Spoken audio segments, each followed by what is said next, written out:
Olá a todos, hoje vamos conhecer o mestrado em Microbiologia Médica. Este mestrado é então um mestrado que resulta de uma colaboração entre o ITQB Nova, a Nova FCT, a Nova Medical School e o Instituto de Higiene e Medicina Tropical. É um mestrado com uma base sólida em microbiologia molecular, muito associada à saúde e à doença, e também com uma permanente atualização das áreas de diagnóstico microbiológico, clínico e laboratorial.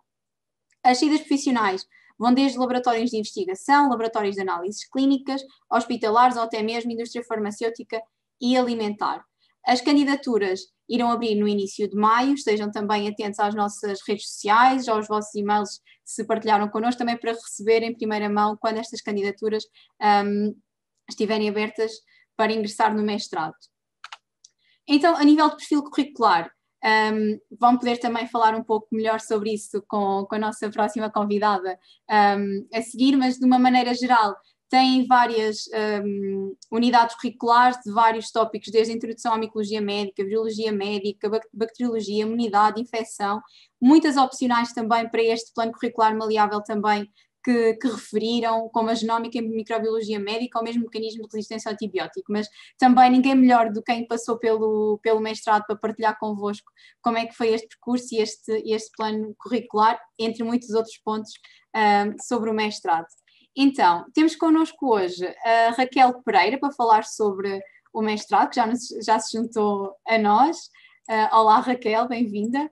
A Raquel fez então uma licenciatura em Biologia Celular e Molecular na Universidade Nova de Lisboa e foi o seu interesse em agentes infecciosos que a levou a ingressar no mestrado em Microbiologia Médica. Neste momento está a concluir a sua tese no Instituto de Medicina Molecular, onde está a estudar a interação entre um parasita causador da doença do sono e os adipócitos.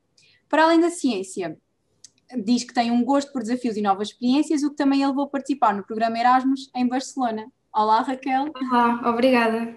Obrigada a nós por teres estar aqui connosco. Então, Raquel, desafio-te a partilhar um pouco o que é que te fez entrar neste mestrado em Microbiologia Médica, como é que foi a tua experiência e também, se calhar, depois numa fase seguinte, o que é que estás a fazer agora e como é que este mestrado te deu as ferramentas que precisavas. Ok, então, pronto, chamo-me Raquel, tenho 23 anos, entrei no mestrado em Microbiologia Médica em 2019. Quando acabei a licenciatura, eu sabia que queria estudar agentes infecciosos, tinha tido uma cadeira de virologia na licenciatura que gostei bastante, depois também como fui de Erasmus pronto, tive que fazer algumas cadeiras que não fiz quando estive em Barcelona. Tinha um semestre a mais e decidi fazer um estágio em malária, no IHMT, e também gostei bastante, mas não estava segura em relação à vertente em que eu queria estudar os agentes infecciosos, se queria diagnóstico ou investigação. Na altura, a minha orientadora do projeto de licenciatura tinha feito este mestrado e tinha-me falado muito bem. Também conheci uma rapariga que estava na edição mais atual e deu-me a oportunidade de perceber melhor aquilo que eu podia esperar, e acho que mesmo ter um feedback foi muito importante na altura de eu ter tomado a decisão, portanto eu acho esta iniciativa muito boa. Pronto, depois a proposta do mestrado ia de encontro àquilo que eu queria, tinha a tal componente de investigação e a clínica, e sim, realmente na maior parte das cadeiras que tivemos havia sempre um misto dos dois. Os nossos professores eram médicos e investigadores, alguns desses investigadores também trabalhavam em laboratórios do hospital. Aliás, até conseguiram organizar uma visita ao laboratório do Hospital Egas Muniz e tiveram-nos a mostrar como é que funcionava, como é que estava organizado, foi muito giro. Portanto, conseguíamos ter sempre duas perspectivas do mesmo tema, tipo dois lados da mesma moeda. Depois acabei por perceber que não gostava assim tanto de clínica, portanto até foi bom para tomar uma decisão. Depois gostava de como o mestrado estava organizado, com bastante práticas laboratoriais, a componente prática era bastante forte, que era a minha parte favorita. Acho que tínhamos 4 horas de práticas por semana em algumas cadeiras, se não me engano. Depois as aulas eram distribuídas por 4 institutos, o IHMT, o ITQB, a FCM e a FCT, o que permitia, para além de ter alguma mobilidade, portanto nunca era monótono, permitia conhecer um novo instituto, novos professores, novos laboratórios, o que eu acho que é muito importante, porque é logo uma porta aberta para nos conhecerem, não somos completos estranhos e é muito mais fácil depois fazer o reaching out e a parte do networking, etc.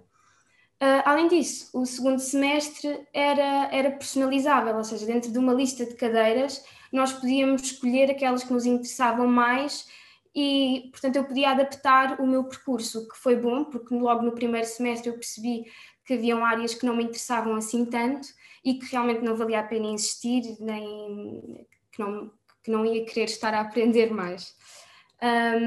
E pronto, foi isto. Depois senti que não queria ir para o mestrado numa área muito específica e comprometer-me. Fiz uma lista dos meus interesses e das coisas que eu queria aprender mais e explorar, e pareceu-me corresponder às cadeiras que eu ia ter. O programa pareceu-me completo e abrangente, e acho que numa fase inicial isso é bastante importante. Depois, em relação à minha experiência durante as aulas, durante a frequentar o mestrado, a carga de trabalhos, acho que é um mestrado exigente. Temos aulas 4 dias por semana e é pós-laboral, temos 4 horas por dia de aulas. As sextas são livres e temos uma semana para estudar antes do exame de algumas cadeiras, das que têm um maior número de ECTS. Mas mesmo assim tínhamos muita coisa para estudar.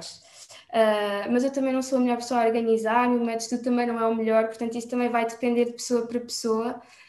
Mas eu acho que se organizarem, acho que é um mestrado que se faz bem e pronto, era um bocadinho pesado em conteúdo, mas depois também haviam cadeiras mais leves pelo meio, assim intercaladas, que permitiam respirar um bocadinho e aligeirar. Também, como não tem cadeiras em simultâneo, não é como um semestre de licenciatura, por exemplo, é uma cadeira de cada vez, em blocos, podem-se focar naquele tema e naquela área especificamente, o que também é bastante bom, não tem a atenção dividida. Depois, os professores eram todos muito simpáticos e sempre se disponibilizaram para nos ajudar em tudo, muito acessíveis. Senti-me sempre muito bem acompanhada, que se tivesse alguma dúvida podia mandar e-mail. Estão interessados no nosso feedback do funcionamento das aulas, que eu acho também muito bom. Se há alguma coisa a melhorar, coisas que gostamos mais ou menos, sentimos que a nossa perspectiva interessa e serão sempre coisas a melhorar na próxima edição que irão beneficiar os alunos seguintes.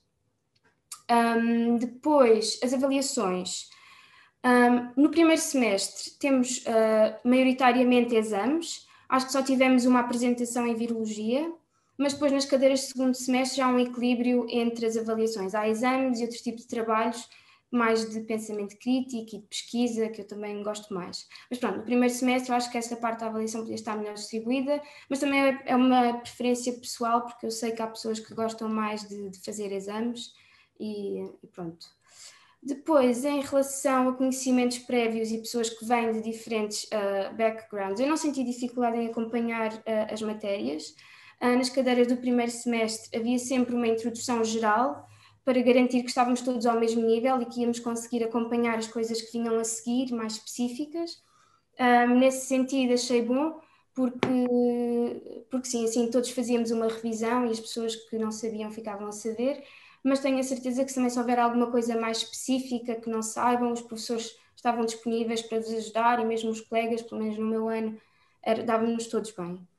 Vou te interromper Depois... só um bocadinho, Raquel, porque estivemos aqui, mas voltamos já à conversa, só para não perder aqui estas perguntas que tivemos no chat, que são mais sobre candidaturas e por isso convidámos aqui o investigador e professor Adriano Henriques a juntar-se a nós.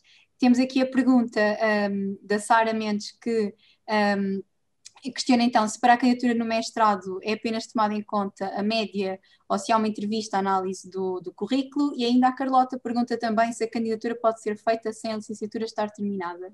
Olá Adriano, bem-vindo. Pedi então ajuda aqui a responder a estas questões mais práticas. Olá a todos. Há uma entrevista de facto, há uma ordenação inicial dos candidatos.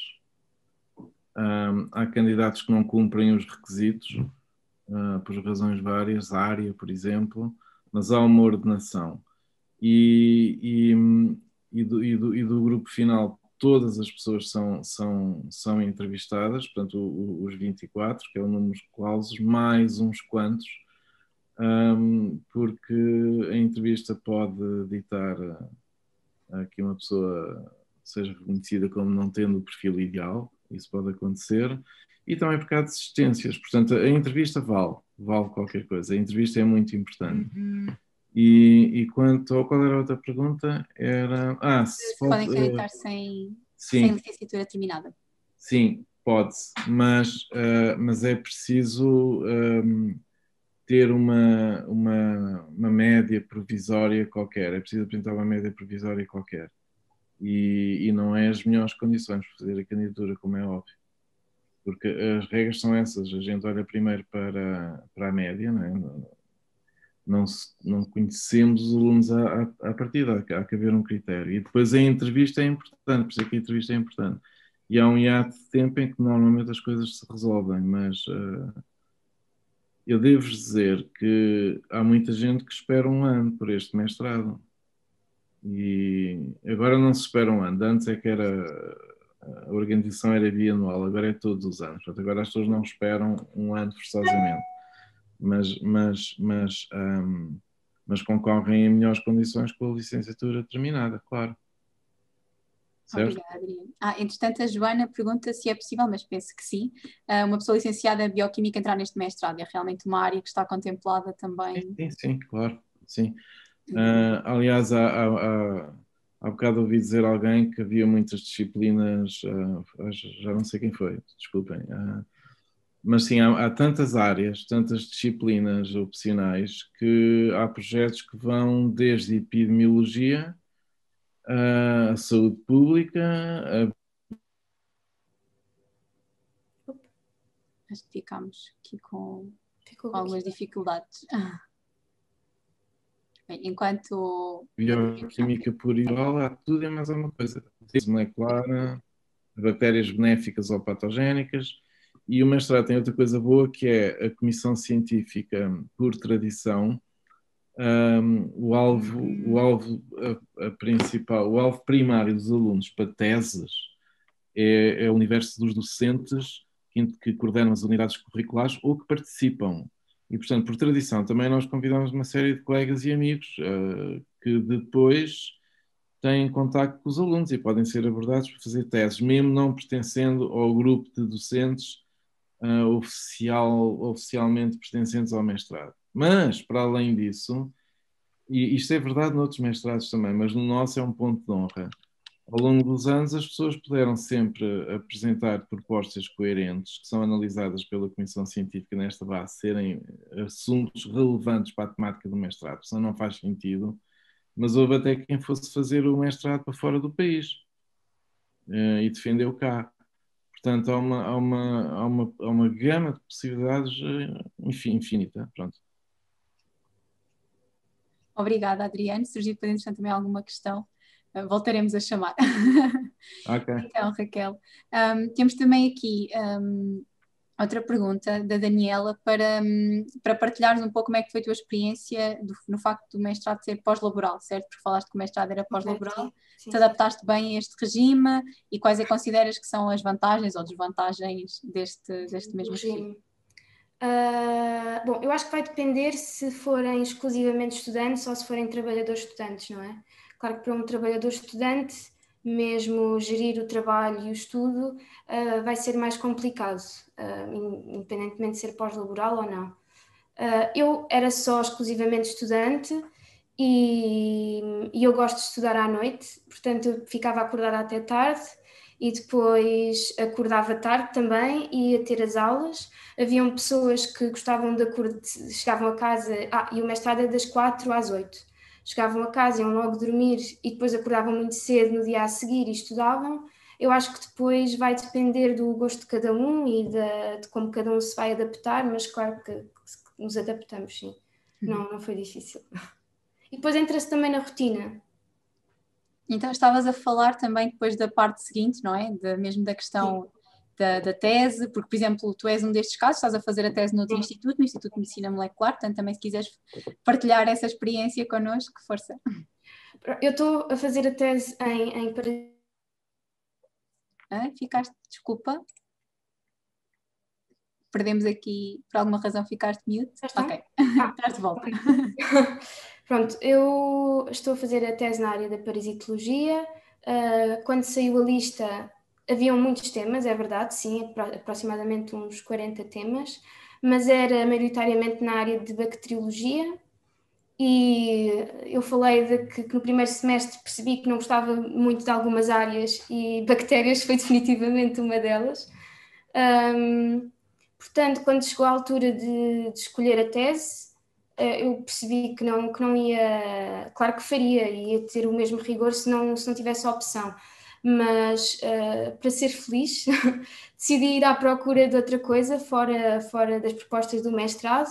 E realmente, como já tinha feito o estágio em malária, eu gosto bastante de parasitologia e sim, decidi vir para aqui. Depois mandei um e-mail a perguntar se estavam dispostos a receber um aluno de mestrado. Fiz uma entrevista, entrei e depois fiz a proposta do meu projeto para a comissão científica, que foi aprovado, felizmente. E pronto, e foi assim. No fundo acabas também por reiterar, digamos assim, aquilo que o professor Adriano estava a dizer da questão de não só das escolhas que têm e dessas oportunidades que têm de fazer o vosso próprio percurso, mesmo que o mestrado tenha já aquela estrutura. Exato. Aproveito para perguntar, no início falaste que realmente a parte clínica não era tanto para ti, não é? Mas se conheces ou se dos teus colegas podes partilhar alguns percursos que saibas que tenham se calhar que tenham ido mais para essa, a parte que lembrares, que tenham ido mais para essa componente. Ok. Sim, eu tenho uma amiga que está a trabalhar com, bom, eu não sei exatamente, mas que está a trabalhar com amostras que são recolhidas de bebés, eu não sei exatamente do que, já não me lembro, mas está a trabalhar na FCM e sim, pronto, é outro tipo de trabalho, é mais mais exaustivo, de ir amostra a amostra, acaba por ser diferente, mas a parte depois de escrever eu acho que dá o mesmo trabalho, não é? Eu acho que é mesmo uma preferência pessoal, depois de quando estiverem a ler e a pesquisar, o que é que vos vai dar mais prazer e o que vão ter mais facilidade em aprender e para escrever, porque realmente eu acho que escrever uma tese é um trabalho que existe bastante concentração e gosto. Portanto, se estiverem a escrever sobre uma coisa que vocês gostem, vai ser muito mais fácil até para ler artigos e vai tudo correr muito mais fluidamente. Só para quem não está dentro assim das siglas, que nós já estamos mais habituados, a FCM é a Nova Medical School, a Faculdade de Ciências Médicas, também para perceberem esta abrangência também das áreas e esta parte clínica naturalmente acaba também por estar muito relacionada com esta faculdade. Entretanto, temos aqui uma pergunta do João Ramalho, que pergunta então, sendo o mestrado gerido por 4 unidades orgânicas, quais são os principais problemas encontrados nessa gestão e também se nas unidades curriculares existiram matérias sobrepostas ou deslocações entre as unidades orgânicas no mesmo dia? Não sei se... Deslocações entre as unidades orgânicas no mesmo dia não houve. Quando havia, era aulas todas na mesma instituição. Às vezes numa semana podia ser segunda-feira no IHMT, depois terça-feira na FCM, isso podia haver. Mas no mesmo dia termos de nos deslocar, isso não havia. Depois, em relação às matérias sobrepostas, eu acho que, do que eu me lembro, eu acho que não. Até porque também são cadeiras diferentes, portanto era difícil haver sobreposição de coisas entre bacteriologia e virologia. Se calhar, por exemplo, em prevenção de doenças, falávamos já um bocadinho de virologia e de bacteriologia, mas era o essencial no contexto depois mesmo da cadeira. Não tenha sentido que tenha havido sobreposição. Depois, claro que no segundo semestre podem escolher aprofundar uma área que vocês gostem mais, como eu disse, é personalizável, podem escolher aquilo que querem aprender mais. E depois a outra pergunta era, sendo mestrado... Sim, quais é que eram os problemas que podias ter enfrentado por serem 4 unidades orgânicas? Sim, existiram problemas. Pois, talvez para quem não mora em Lisboa seja mais complicada a parte dos transportes, porque realmente perdem muito tempo em transportes. Em relação à gestão das cadeiras e dessa parte, eu acho que correu bastante bem. Mandavam-nos sempre e-mail no dia anterior a organizar as coisas. Realmente não senti dificuldades nessa parte da gestão. Acho que correu bastante bem. Entretanto, a Joana também pergunta se tiveste a cadeira de empreendedorismo e rotações laboratoriais. Talvez queira ter alguma experiência da tua parte. Eu conheço esta cadeira. Se calhar... Eu acho que se calhar é nova deste ano, será? Porque eu não tive esta opção. Pode ter sido agora aqui nas opcionais. Ok, mas rotações laboratoriais, eu tenho amigos que fizeram mestrados com essa opção de rotações laboratoriais e eles dizem que me gostaram bastante, porque é isso, permite conhecer outro laboratório, ter alguma mais experiência na bancada, portanto sim, acho ótimo. E agora aqui não sei se tens esse conhecimento, senão também podíamos pedir ao professor Adriano para complementar. Se existem temas de tese na área clínica ou quem decide seguir essa área faz estágio e consequentemente um relatório de estágio. Isso não, existem temas, sim. Naquela lista havia muitos temas mais da parte clínica, nomeadamente na Faculdade de Ciências Médicas, sim. E sim, acho que sim. Não sei se no Instituto de Higiene e Medicina Tropical também haviam alguns, mas principalmente nesse ano. Sim, Adriano, se quiser complementar aqui esta parte, entretanto a Carlota, junto também já a esta pergunta, pergunta qual é a média normal de entrada ou se isso varia muito consoante a entrevista, portanto, se puder ajudar aqui também. Ok, nessa parte não há muitos formatos, há muitos percursos diferentes e isso também é tido em consideração. Toda a gente sabe que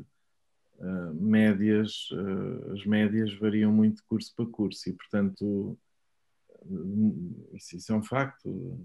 Portanto, não sei qual. Não sei qual é a média. Outra pergunta era dos temas, não era? Sim, a Raquel já disse. Exato, aqui na parte da tese na área clínica. Sim. Se é a tese ou se é um estágio e, consequentemente, um relatório de estágio. É sempre uma tese com resultados originais. As únicas, eu acho que na história toda do mestrado, houve um ou dois casos em que trabalhos de epidemiologia clínica em que era suposto aparecerem amostras e as amostras não apareceram em número suficiente. A tese foi essencialmente uma monografia, uma discussão da metodologia, mas não havia tantos resultados experimentais, mas era, em situações justificadas isso aconteceu, mas é sempre um trabalho original, ou tem sido até agora. E claro que sim, há todo o tipo de temas na parte clínica, como disse a Raquel, principalmente ligados à Faculdade de Ciências Médicas ou ao Instituto de Higiene e Medicina Tropical. Mas há outras possibilidades, por exemplo, projetos em colaboração. Há muitos laboratórios neste universo do mestrado que têm colaboração com várias pessoas, vários colegas do Instituto Nacional de Saúde Ricardo Jorge, que não faz parte do mestrado, mas normalmente colabora com o mestrado. Portanto, há muitos temas de trabalho na área clínica. Então ajuda-te cá também aqui a responder a mais uma pergunta do João Ramalho, essa questão das colaborações e tudo mais, porque o João pergunta se é possível fazer a tese no estrangeiro e se existem esses acordos com o espaço internacional.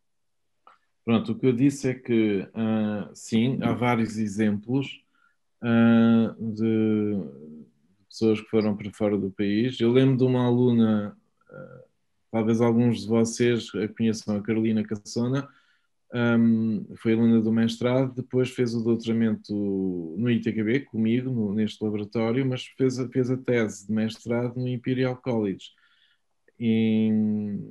com uma senhora Angélica Grundling, que na altura estava muito...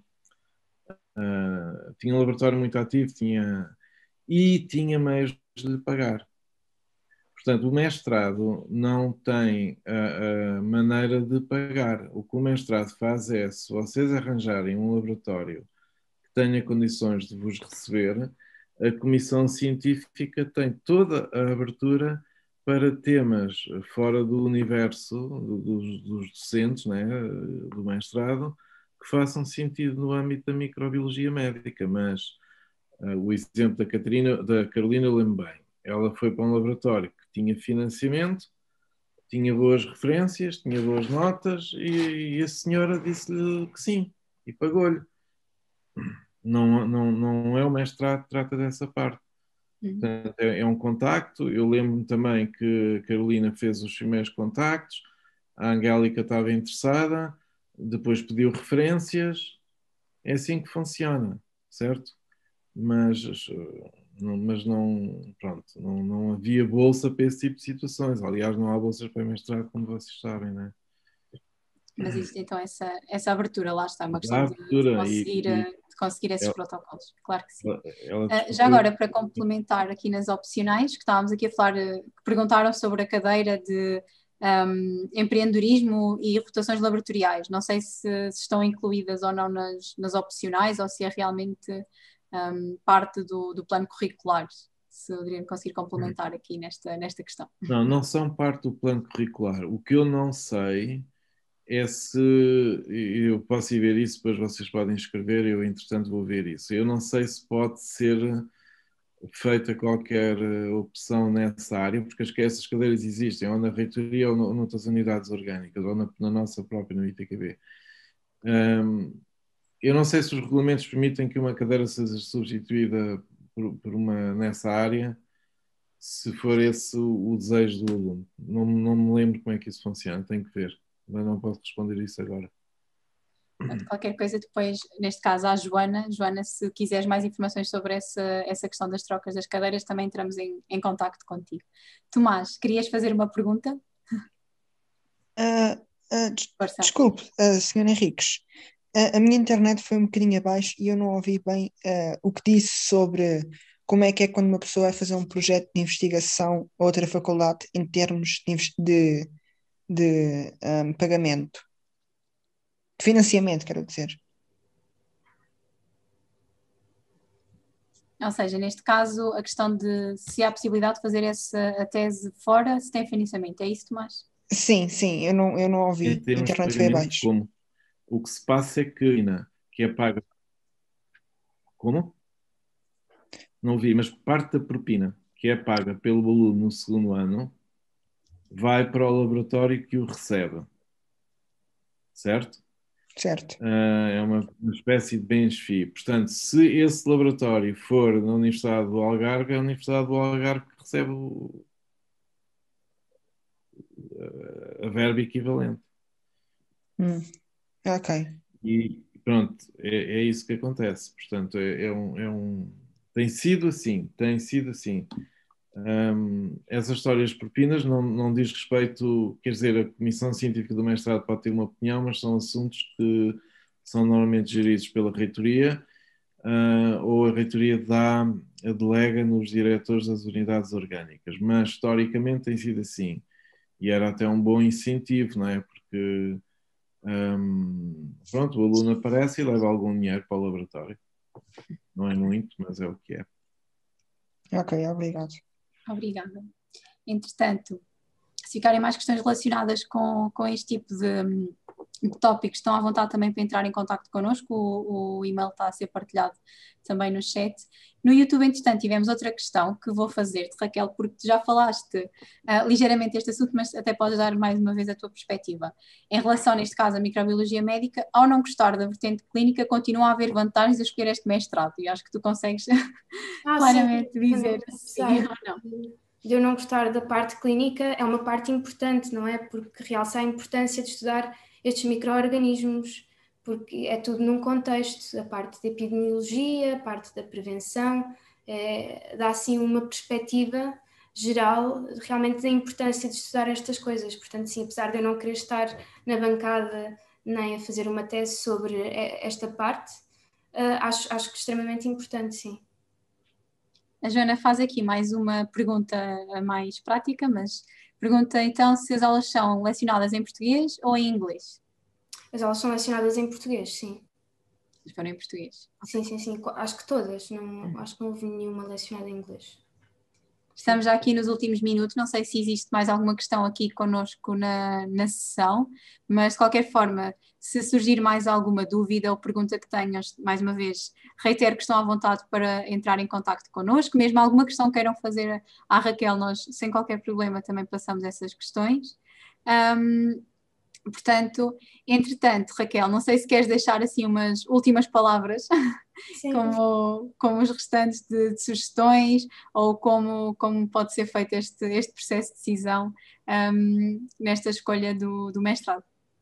Bom, eu acho que é sempre uma altura crítica, não é? Porque parece uma grande decisão, mas depois de estarem lá vão ver que vão ficar mais calmos.